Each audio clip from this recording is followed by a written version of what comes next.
Hello ជម្រាបសួរកូនសួស្តីបងប្អូនទាំងអស់គ្នាចាថ្ងៃនេះគឺចេញវីដេអូមកប្រាប់ដំណឹងល្អទៀតហើយចា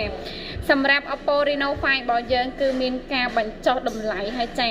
សម្រាប់ OPPO Reno5 តម្លៃដើម$369ឥឡូវនេះបញ្ចុះតម្លៃនៅសល់ត្រឹមតែ$339តែប៉ុណ្ណោះចាអញ្ចឹងគឺយើងធ្វើការបញ្ចុះតម្លៃរហូតដល់$30ភ្លាមសម្រាប់អតិថិជនធ្វើការទិញជាមួយនឹង OPPO Reno5 ផងដែរចាហើយចំពោះកាដូគឺយើងនៅតែបន្ថែមជូនជាមួយនឹង Power Bank 10000 ampere មួយរួមជាមួយនឹងកែវទឹកដ៏ស្រស់ស្អាតនេះមួយផងដែរចាអញ្ចឹងសម្រាប់អតិថិជនដែលធ្វើការទិញជាមួយនឹង OPPO Reno5 ចាប់ពីថ្ងៃនេះតទៅគឺនៅមានការបញ្ចុះតម្លៃ$30ភ្លាមអញ្ចឹងសម្រាប់ទីតាំងហាងគឺមាននៅលើបណ្ដោយផ្លូវជាតិលេខ